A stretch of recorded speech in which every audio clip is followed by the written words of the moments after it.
Good evening, ladies and gentlemen, and welcome to this episode of the Black Berry. Did you guys miss me? Because I certainly have missed you. Um, there's no rhyme or reason for why I wasn't here. I have been busy. However, I am back. And continuing on in the episode, we started the last time that I was with you. We were kings. I think it's very important that we discuss, a couple of things. As I journey down this path of Black history and bringing it to not just people of color, but to all people. Because again, there is no American history, there is no world history without Black history. So again, I want to, I'm excited about doing this. I don't pretend to be an expert on all things Black history. I don't know because unfortunately, like most other individuals who grew up as students in America, I was never taught Black history, and there's such a concerted effort nowadays to hide our history and to suppress it and to get it off the curriculums in our schools. But again, so that's one of the reasons why I've decided that this is something that I want to do. This is my portion in contributing to the education of all people when it comes to Black history. So we're going to just jump right in. The last time we talked about King Taharka, I forgot what episode number that was, but it was entitled We Were Kings. So you can check that out. Follow, subscribe, share, comment. If there's something you want to talk about, let me know. If you are an expert on the topic of Black history, if you want to appear as a guest, send me a message in my inbox. I have my information there. It's scrolling across the bottom of the screen. I'd love to hear from you. But anyways, we're going to jump right in. Now, again, we talk about Africa. And one thing that I want to mention about Africa is, we've been told certain things and shown certain things about Africa. And it's important to understand that Africa was not just a single civilization, right? It was a continent of powerful kingdoms. Powerful kingdoms. Empires, scholars, traders, engineers, and military leaders spanning thousands of years. So those are the type of individuals that we came from. Those are our ancestors. Again, let me read that one more time for you. We come from many powerful kingdoms where our people, our ancestors, they led empires. They were emperors, right? They were scholars, they were traders, they were engineers, and military leaders. So again, contrary to popular belief, before the slave trade, before any slave vessel set sail on the Atlantic Ocean in the Middle Passage, we were amazing people thriving in our cultures and in our lives, right? And I do want us, as we're talking about Black history and looking back, in order to understand where I'm going, I have to look to where I've come from, right? History is the greatest teacher when it comes to my present and my future. So one thing that I want us to look at in terms of, again, this episode or this series is entitled appropriately, We Were Kings, right? And ladies, don't fret, I'm going to bring you the queens also, because I can't leave the females out, right? We're not going to do that. If we're going to look at Black history, we're going to look at the totality from the male and the female perspective. But what I want us to look at really quickly is talking about dynasties versus empires, because again, in the African diaspora, we were over dynasties and empires. And one thing that I want us to understand is that there is a difference between a dynasty and an empire, right? So a dynasty and empire, they are related ideas. However, they do describe different things in history, right? Now, it's important to understand that a dynasty is about a ruling family line. A dynasty is about a ruling family line. It refers to a sequence of rulers from the same family, right? So you can look at my dad, for example, had he lived. My dad would have been in.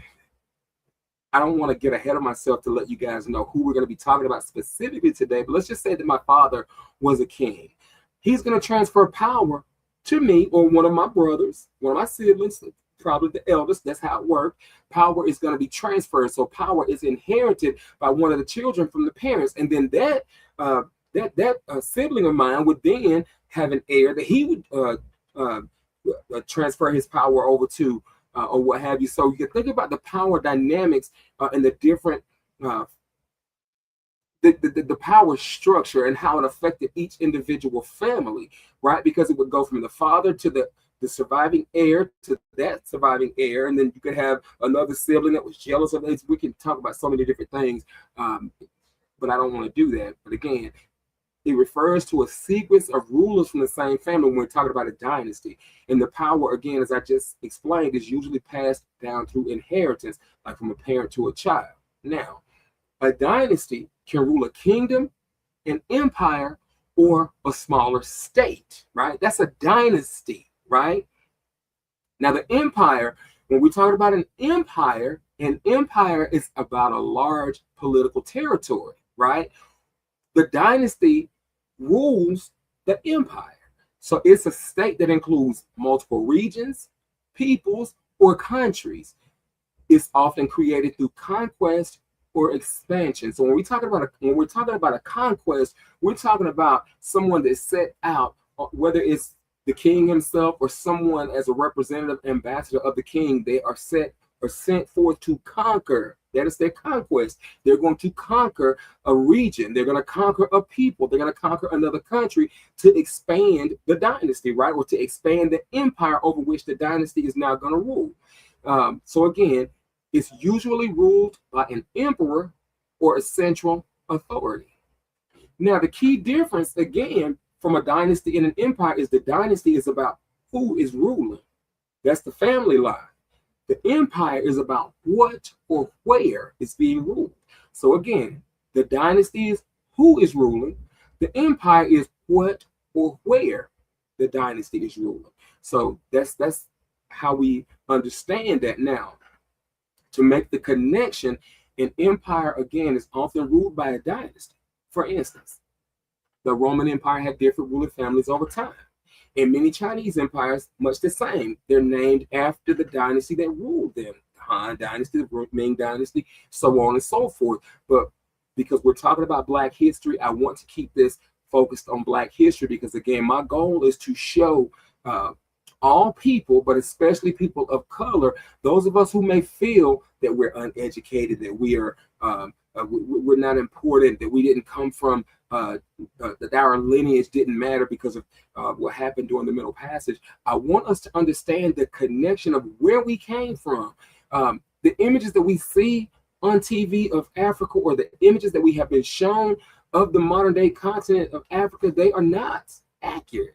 And there is a reason for that, and it's worth exploring. Why is the truth being suppressed? Why is history being erased, right?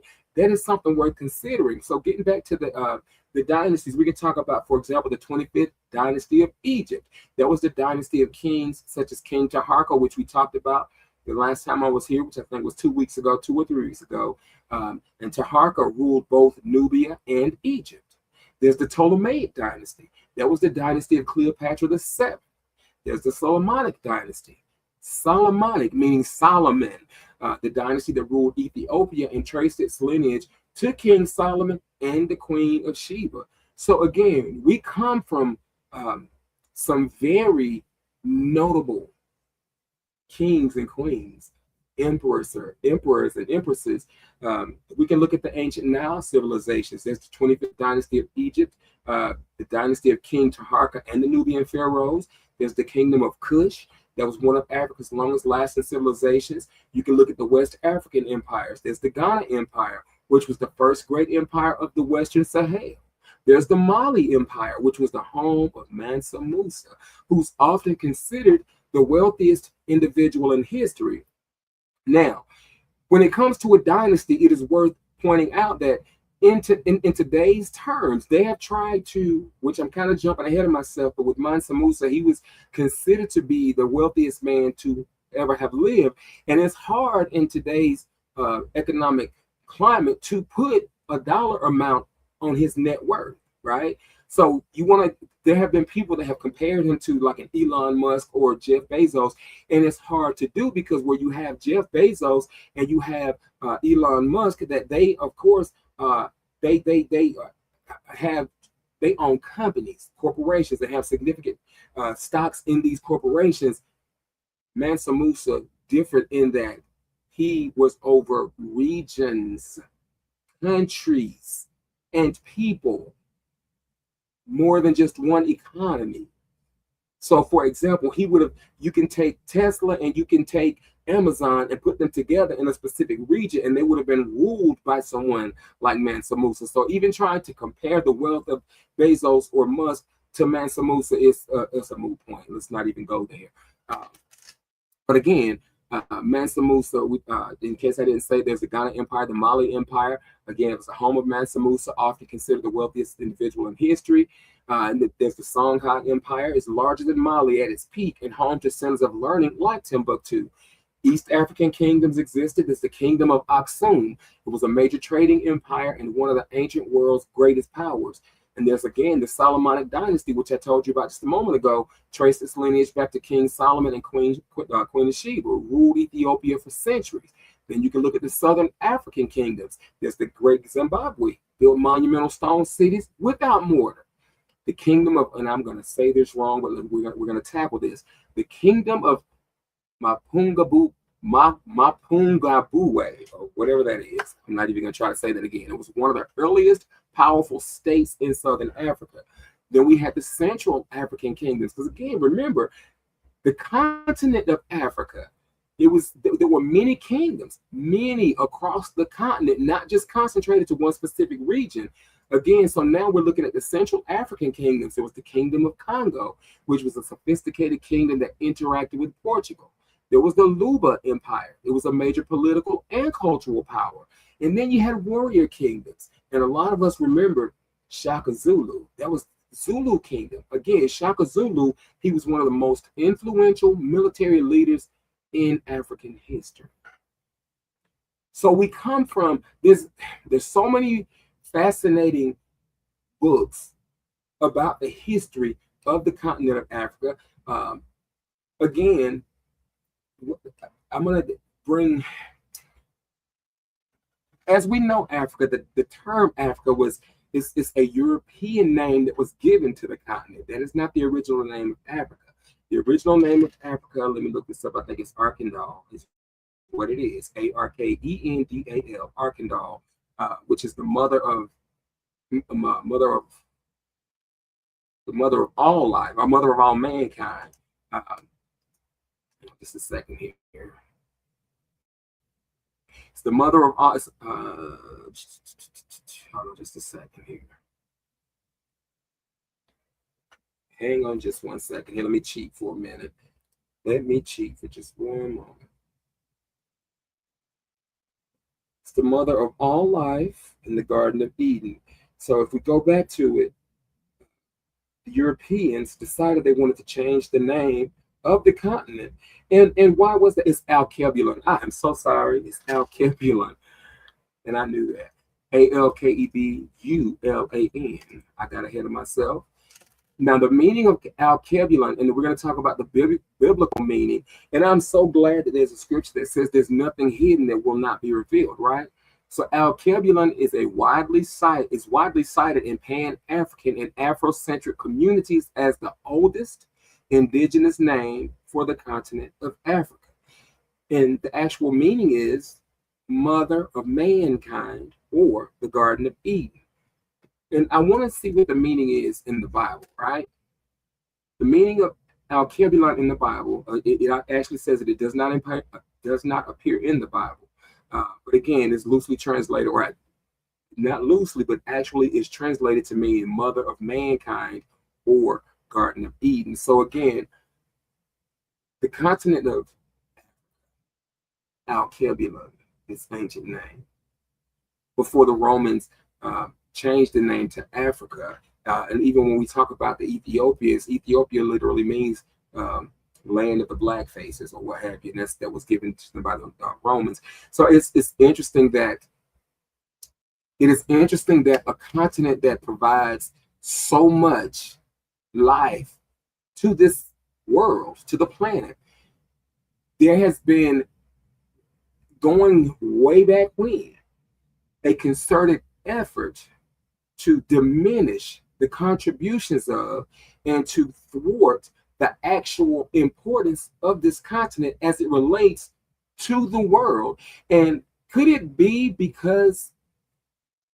the demographic makeup of the people of the continent, that most of them are not of European descent? That is a question worth asking.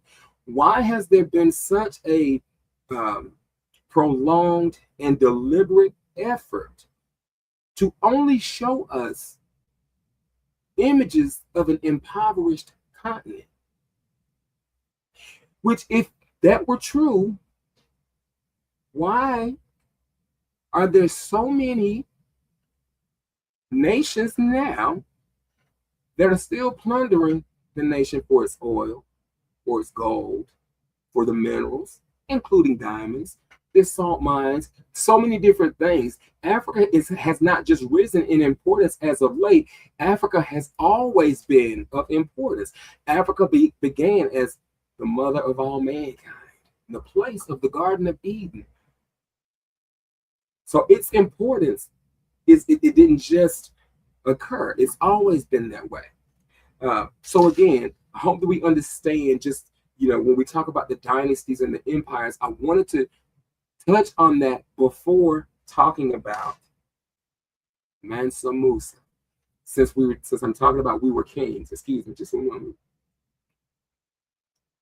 We were kings. And again, Mansa Musa ruled the Mali Empire at a time when he was the knight of the Mansas. Mansa simply means king. Musa means Moses. That's his Islamic name, Moses, right? So his importance and his place at the time, we talked about his wealth and the economics of the nation at the time.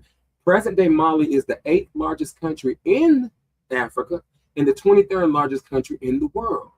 Now, during the reign of Mansa Musa, it was at its peak in the most prominent of all nations in Africa. It was the wealthiest of all nations in Africa during the reign of King Mansa Musa, or Mansa Musa. Mansa again means king. Musa translates into Moses. And so I want to talk about that. Now, again, he ruled over the Mali Empire.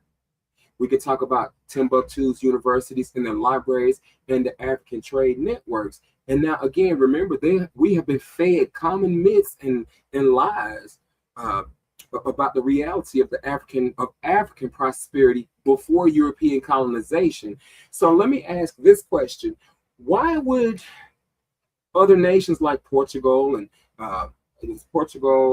Spain, I want to say, why would these nations, and especially the European nations like Portugal, I think the Dutch were involved in it as well, England, why would these nations want to plunder Africa if there was no prosperity there in the first place? I already talked about, for example, the gold mines and the minerals. Even you have the modern day president of the United States trying to strong arm the African nations into signing over their mineral rights to the U.S. Why? Because of the wealth that it produces or that it generates, right? So again, we're looking at, there's nothing new under the sun. Everything that has already been. So again, what we're seeing now we're seeing the same old playbook, just different players. That's it. The continent of Africa has been at the center of importance and prominence throughout all time. Again, Africa is our Kebula is the mother of all mankind, the place of the Garden of Eden. So we can take solace and great pride in knowing that we come from a place of importance. And I've always heard it said that when there are new levels, there are new devils.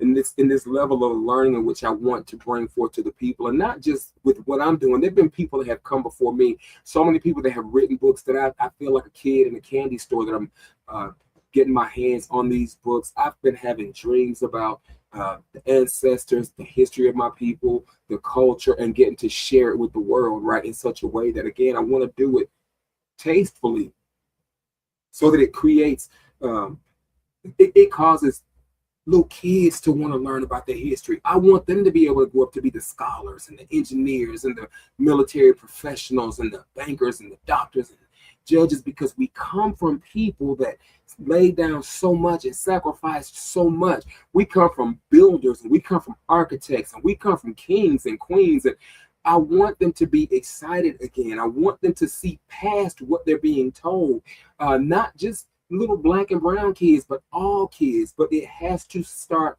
here first, right?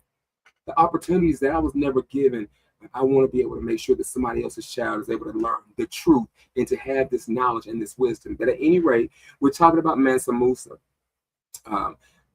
So again, I'm again, I told you guys, I'm not the most prolific of all. I'm not an expert when it comes to who Mansa Musa was or all things Black history, but again, I'm doing my part, and I would love it if you would join with me and help me to spread this message.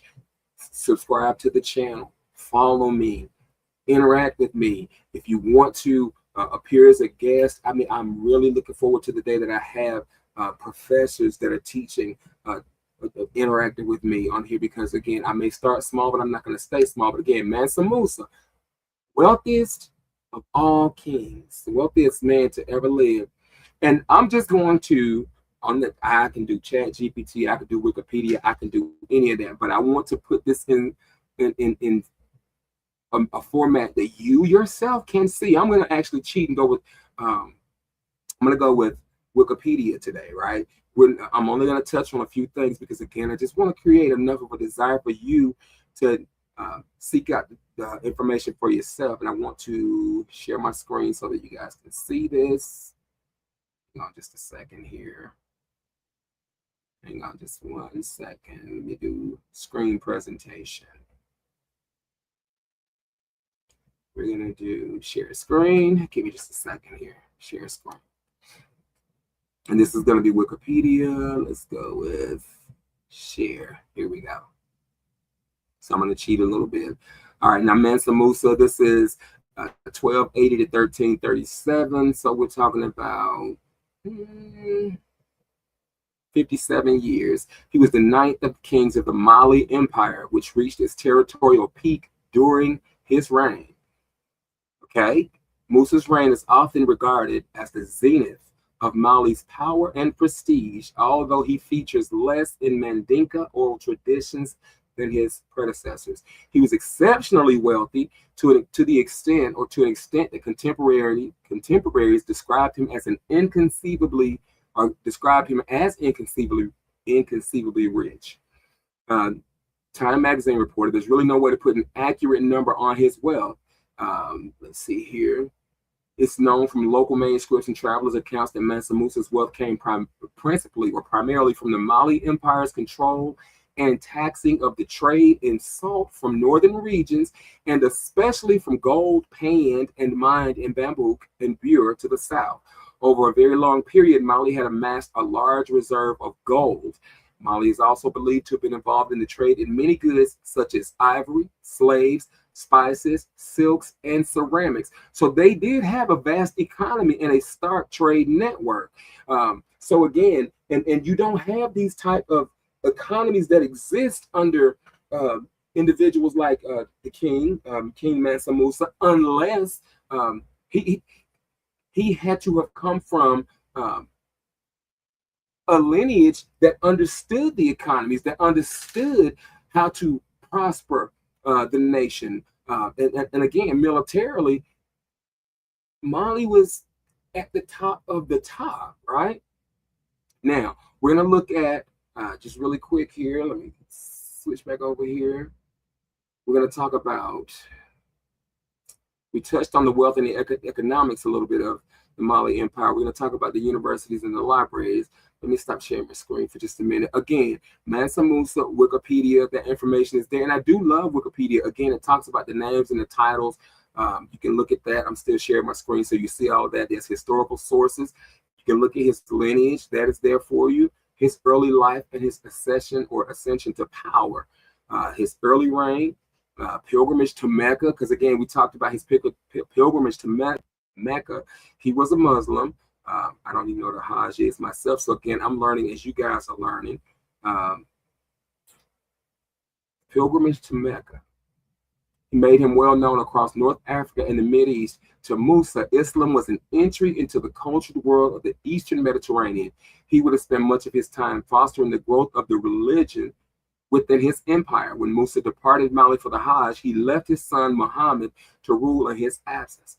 Musa made his pilgrimage between 1324 and 1325. This is about 12 years before he died, spanning 2,700 miles. Arabic chroniclers writing after the event give widely varying figures for the size of his caravan and the quantity of gold it transported. So if you travel 2,700 miles, think about the number of people that it takes for you to complete a pilgrimage of that magnitude.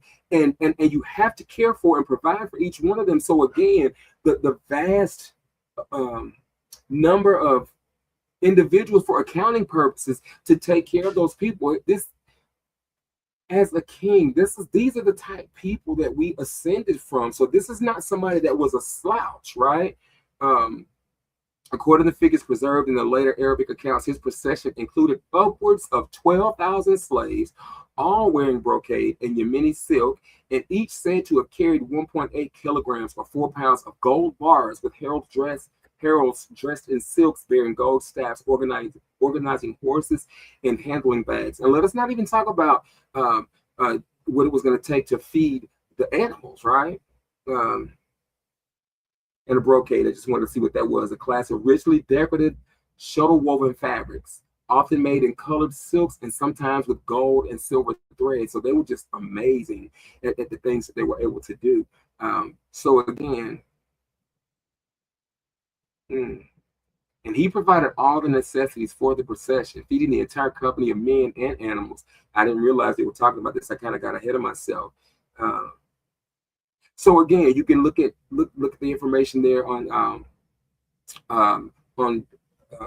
Wikipedia. I have a book that I have around here somewhere that talks about the kings and the queens of Africa, and it's specifically a specific chapter dedicated to Mansa Musa solely. We want to talk about the education. Let me stop sharing my screen for just a minute here. We could talk about the education again in Timbuktu. We could talk about all of these different things because under his reign, let's see, the Mali Empire, it reached its golden age under him, transforming into a massive, wealthy West African state. Through control of regional gold and salt trade routes, he doubled the empire's territory, cementing Mali as an economic powerhouse and an international center of Islamic scholarship. That is a wide scale where education is concerned. There was unprecedented wealth. Mali produced a significant portion of the world's gold during the 14th century. The vast influx of wealth placed Mansa Musa in the history books as one of the wealthiest individuals to have ever lived.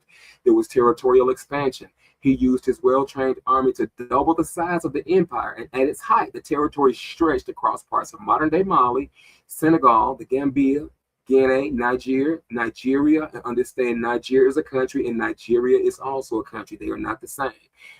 Chad, Mauritania, and Burkina Faso, covering an area comparable in size to Western Europe. The legendary 1324 pilgrimage, or Hajj, his journey to Mecca, is his most famous historical exploit, which we just talked about.